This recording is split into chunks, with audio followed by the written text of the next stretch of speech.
자, 그리고 이제 BC 한 900년경부터는 이제 철기 시대, 이제 두 번째 철기 시대에 해당되는 본격적인 이제 철기 시대가 도래를 하게 됩니다. 그러니까 점점 이제 청동기에서 철기 시대로 넘어오면서 무기 같은 것도 이제는 점점 청동기에서 바뀌니까 전쟁 같은 경우도 더 많은 이제 파괴력이 점점 커지죠.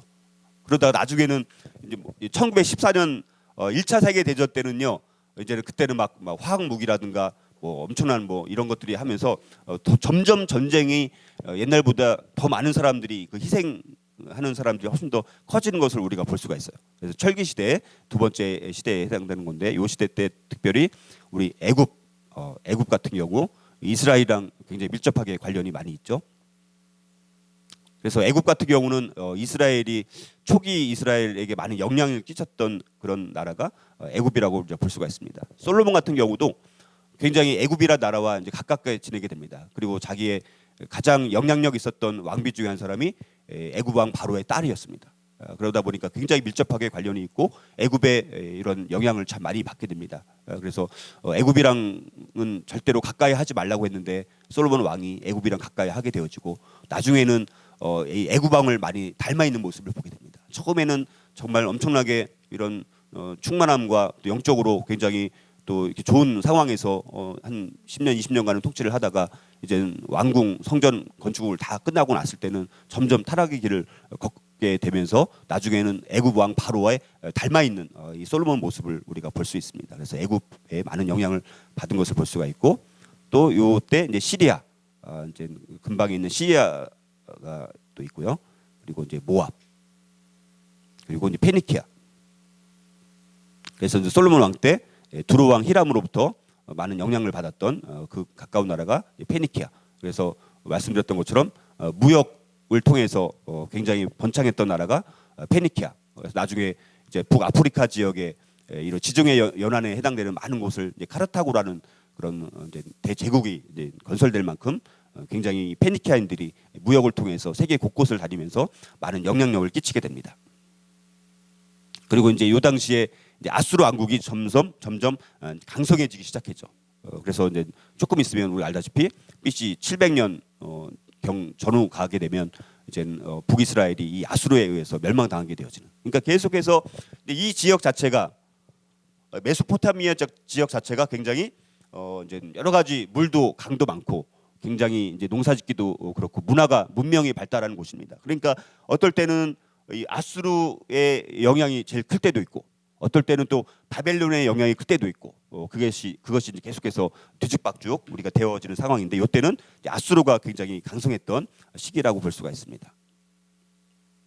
그리고 이때 이제 BC 한 9세기 경부터 이제 알파벳, 그리스의 언어가 이제는 알파벳으로 이제 확립되기 시작합니다. 그래서 이게 나중에는 다 우리 영어로 다 영향을 끼치게 되어지죠. 그래서 이제 언어가 발달되어지게 되어지고요. 이 부분은 이제 브라만교가 일어나면서 이제 카스트 제도가 본격적으로 성립이 됩니다. 그래서 우리가 크게 보면 네 가지로 이들의 계급 체계를 나눠볼 수가 있습니다. 이 브라만, 제일 높은 계급은 이제 브라만 계급, 이제 사제, 뭐 제사장들, 뭐 학자들, 이런 사람들이 해당이 되는 거고, 그 다음 단계가 크샤트리아, 이제 주로 이제 군사와 정치를 담당하는 이제 계급이 크샤트리아 계급이라고 볼 수가 있고요. 세 번째 계급이 이제 바이샤, 보통 이제 평민의 이제 계층에 해당됩니다. 그 다음에 이제 이 수드라, 노예, 그리고 심지어 나중에는 천민들도 있습니다. 천민들은 아예 계급에도 속하지 않는 사람들까지 있습니다. 넓게 보면, 크게 보면 네 가지인데 자세히 또 들여다 보면 노예 밑에 이제는 천민 계층이 있습니다. 여기는 아예 계급에도 속하지 않는 거예요. 그러니까 다른 짐승과 똑같이 취급당하는 그런 마지막 계급이 사실 요 밑에 노예 밑에는 천민도 사실 있어요. 넓게 보면 5가지라고 이제 볼 수가 있는데요. 자, 그래서 힌두교는 이제 인도 같은 경우는 이 카스트 제도, 또 힌두교 브라만교를 통해서 완전히 이제 확립되면서 이제 계급에 의해서 이제 태어나면서부터 자기는 정해지는 거예요. 참 지금까지도 영향이 남게 됩니다. 그래서 우리 간디가 를 이제 무너뜨리기 위해서 많이 애쓴 사람이 이제 간디 아닙니까? 그래서 1950년대인가 이제는 이제 법적으로 이 카스트 제도를 이제는 법적으로 이걸 없애긴 없앴지만, 그러나 그 영향이 지금까지도 남아 있는 나라가 바로 인도라고 이제 볼 수가 있습니다. 특별히 이제 우리 북이스라엘에서 우리가 좀 기억해야 될 왕조 중에 한 왕조가 이제 오므리 왕조입니다. 오므리 왕조. 그래서 이제 북이스라엘 같은 경우는 몇 번의 이제 왕조가 계속 바뀌게 됩니다. 그래서 왕을 죽이고 장군이 자기가 왕이 되면서 왕조를 일으키는 경우가 종종 있는데, 특별히 이 오므리 왕조 때 북이스라엘이 굉장히 가장 강성했던 시기가 오므리 왕조 때입니다. 그래서 아까 말씀드렸던 사마리아 성읍이 건축되는 시기도 바로 이 오므리 왕조 때 이제는 성전을 이제 건축하고 성을 건축하고 이제 천도를 하게 됩니다. 그것이 바로 이 오므리 왕 때 시작이 되어지고, 오므리 왕의 아들이 누구냐면 아합이에요. 아합. 우리가 이제 성경에 보면 굉장히 많은 이렇게 좀 분량의 왕으로 나오는 사람이 아합 왕 아닙니까? 아합의 아내가 누굽니까? 이세벨. 그래서 이세벨 굉장히 유명한 사람 아닙니까? 우리 엘리야와도 관련이 있고, 그래서 이 오므리 왕조 때가 북쪽 이스라엘이 가장 왕성했던 시기. 그래서 당시 고대 근동에서 이제 오므리 왕조하면 이제 북이스라엘을 상징하는 그런 우리 왕조가 바로 오므리 왕조라고 이제 볼 수가 있습니다. 그래서 이 오므리는 군대 장관이었는데 이제 시므니가 드리사에서 왕이 되었다는 것을 알고 또 드리사로 행진하고 도시 공격을 해서 시므리는 일주일 동안 통치만 하고 죽게 되어지고, 오므리에 의해서 이제 북이스라엘이 통치가 이제 되게 됩니다.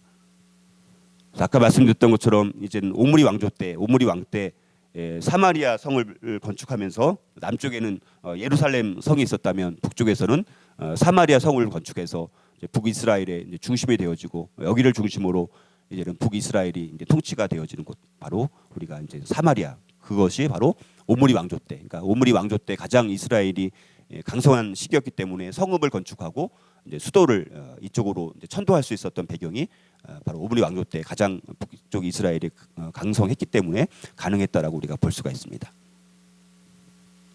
그리고 이제 이 시대 때 우리가 기억해야 될 선지자 중에 한 사람은 이제 엘리야 선지자. 근데 이때까지만 해도 아직은 선지서들이 기록이 되지 않았습니다. 그러니까 우리가 선지서를 기록한 선지자도 있고 선지자로 활동을 했지만 선지서를 기록하지 않은 선지자들도 있어요. 그러니까 이거를 우리가 구분을 해야 됩니다. 그러니까 우리가 선지서를 기록하지 않은 선지자, 어떤 면에서 가장 최초로 뭐 많은 활동을 했던 선지자 중에 한 사람이 바로 엘리야 우리 선지자라고 볼 수가 있고요. 그래서 특별히 우리가 갈멜산에서 바알과 아세라 선지자들과 싸워서 우리가 이제 불로 그들을 다 이렇게 무찔렀던 굉장히 승리를 거뒀던 엘리야. 그러나 최고의 승리를 거뒀던 그 시기에 엘리야가 나중에 다시 아합과 이세벨에 의해서 이제 도망가는 그런 우리 상황을 맞이하게 되어지는데요. 우리 엘리야의 삶을 두 가지로 한번 나눠보면 전반전과 후반전을 우리가 나눠볼 때, 전반전 같은 경우에는 굉장히 많은 엄청난 싸움에서 승리를 거두는 그런 일들을 했습니다. 850대 2 엘리야와 하나님 이 둘과 850과 싸워서 이제 이기지 않았습니까? 엄청난 승리를 거뒀죠.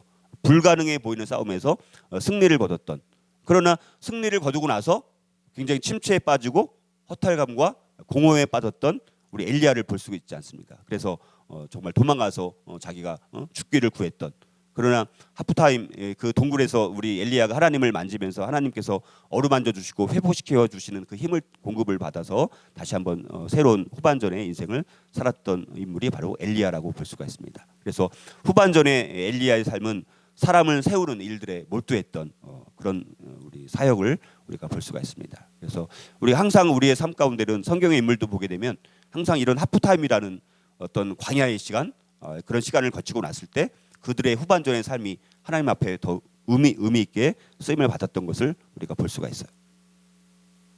그다음에 이제 엘리야에 이어서 엘리사가 또 굉장히 엄청나게 능력 있는 사역을 했던 우리 선지자가 바로 우리 엘리사 우리 선지자라고 볼 수가 있어요.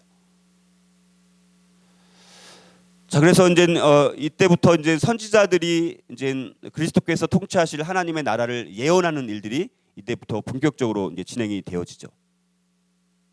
그래서 하나님의 백성은 이스라엘의 남은 자들 열방을 포함하고, 하나님의 장소는 새로운 성전, 새로운 피조 세계, 또 하나님의 통치와 복은 새 언약, 새 왕, 큰 복. 그래서 이제 구약의 선지자들을 통해서 계속해서 사실 우리에게 예언되는 사람은 뭐냐면 바로 그리스도를 약속을 하시게 되는 거예요. 그 당시에 물론 더 새로운 왕이 등장을 해서 자기 나라를 더 잘 통치할 것도 있지만 궁극적으로는 메시아가 오실 것에 대한 약속의 메시지를 구약의 선지자를 통해서 계속해서 우리가 선포되어지는 것을 볼 수가 있고요. 신약은 바로 그리스도가 그 구약의 모든 약속을 성취하신 분이 바로 그리스도라는 것을 선포하는 것이 바로 신약이라고 볼 수 있습니다.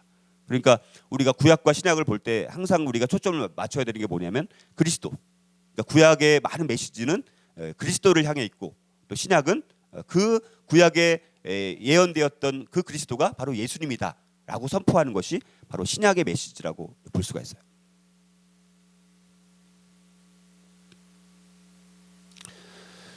자, 그래서 우리 이스라엘에 많은 선지자들이 있습니다. 뭐 이사야 선지자부터 해서 마지막 이제 말라기 선지자까지 우리가 많은 선지자들이 활동을 하는데, 근데 이게 참 복잡합니다. 왜냐하면 우리가 분열 왕국 시대 때 참 우리가 어려운 게 뭐냐면 북이스라엘 왕들의 통치, 그다음에 남유다의 통치 왕, 요거 구분하기가 굉장히 어렵고 또 그 사이마다 누구들이 활동하냐면 선지자들이 활동하는데 이들이 언제 활동했는지 우리가 구분하기가 어려워요. 그래서 사실은 이거를 좀 한번 기회 되면 자세히 설명을 드리고 싶지만 우리가 지금 이 시간에는 제가 자세히 설명드릴 수는 없지만 여러분들이 이런 것들을 한번 언제 기회 되면 한번 정리를 한번 해봤으면 좋겠는데요.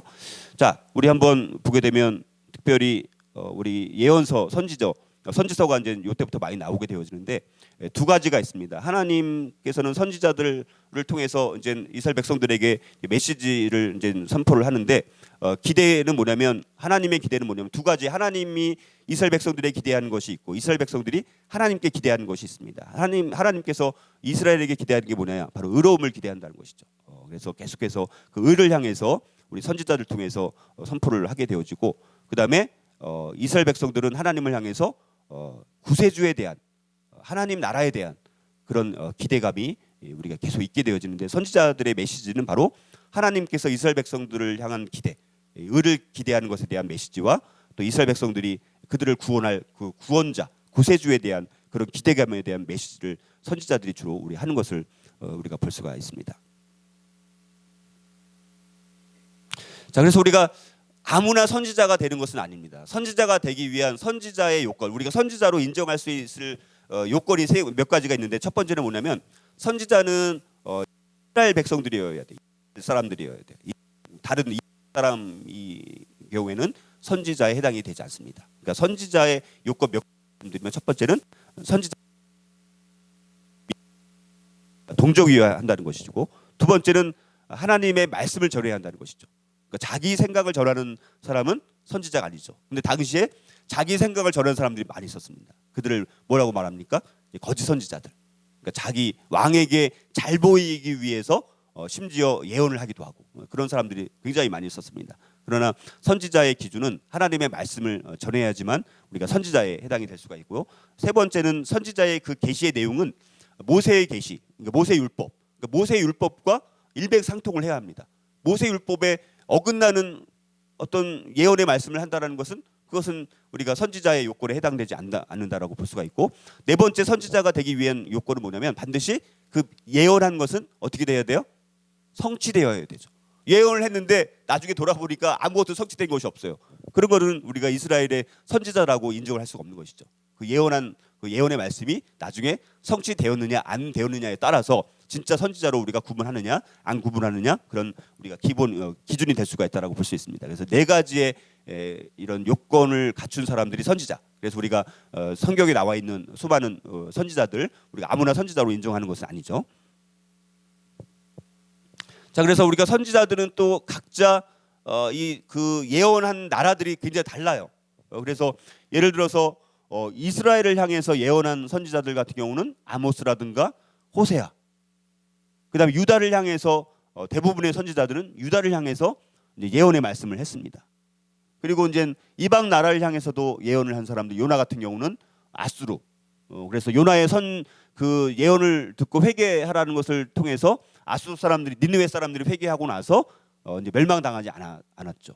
그래서 우리 요나라든가 나훔 선지자 또 바벨론을 향해서 우리가 에스겔이라든가 다니엘 선지자 같은 경우가 이제 예언을 했고 또 특별히 우리 선지자들을 세 가지로 구분하는데, 하나는 바벨론 포로 이전에 대한 예언을 했느냐, 아니면 바벨론 포로 시기에 활동을 했느냐, 바벨론 포로 이후에 활동했느냐에 따라서 우리가 이 세 가지로 나눠볼 수가 있습니다. 그래서 요엘이라든가 미가, 이사야, 스바냐, 예레미야, 하박국 같은 선지자들은 바벨론 포로로 끌려가기 이전에 활동했던 우리 선지자들이라고 볼 수가 있고요. 예레미야 선지자 같은 경우는 바벨론 이제 포로 시기 때 이제 예언의 메시지를 선포했던 사람이고, 바벨론 포로 이후에 뭐 성전 재건이라든가 성벽 재건이라든가 이런 다시 돌아올 것들에 대해서 학개라든가 스가랴, 말라기, 그다음에 에돔을 향해서는 오바댜 선지자, 이런 사람들이 각각 다른 나라의 또 바벨론 포로 이전과 바벨론 포로 시기와 바벨론 포로 이후에 따라서 각각 다른 그런 활동들을 했던 사람들이라고 우리가 선지자들을 우리가 정리를 할 수가 있고요. 다시 한번 정리를 해보게 되면, 우리가 이제 바벨론 포로 이전에 오바댜라든가 요엘, 요나, 아모스, 호세아, 미가, 이사야 이런 사람들이 활동을 했고, 남쪽에서는 우리가 이제 나홈이라든가 스바냐, 예레미야, 하박국, 바벨론 포로 시기에 다니엘이라든가 에스겔, 예레미야, 에가가 활동을 했고요. 그다음에 바벨론 포로 이후에는 학개, 스가랴, 말라기, 이렇게 우리가 크게 한번 구분해 볼 수가 있고요.